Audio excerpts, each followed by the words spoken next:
Hi, my name's Connor. This is my week 2 submission for assignment 1.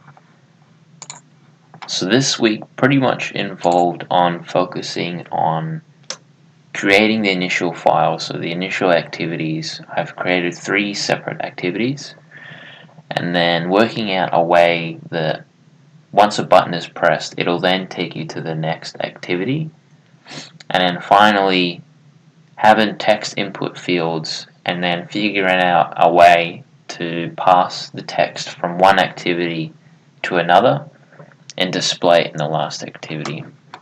So that's been the focus of this week. So the first activity is the home page. There'll be a plus button that once pressed will take the user to the next activity, and then it'll present text input fields and then a save button.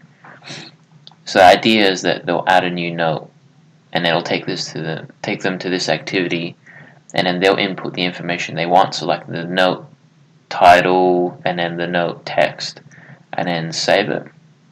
Once saved, it'll then take them to the third activity, which will then display the information that they put in the second activity.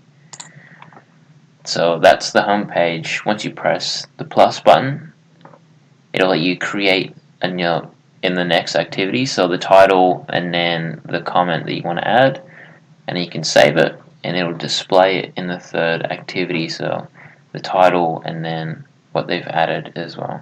So this week's the focus has been on creating all the initial files and then creating all the initial activities, so the 3 that are here, figuring out a way that once the button is pressed it'll take the user to the next activity, and then finally figuring out a way that once information is input, displaying it and transferring it to the next activity.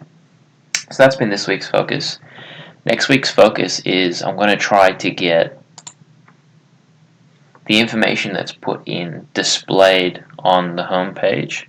So rather than just display in a third activity, when the user inputs something and they save it, I want it so that it'll display a new note on the home button page just here. So that'll be pretty much the main focus of next week, because I've got it displaying between activities, but I don't want it just so that it'll display it once. I want it so that it'll add a new note, and then the user just keep going on and adding it that way. So that'll be the focus of next week. Thanks.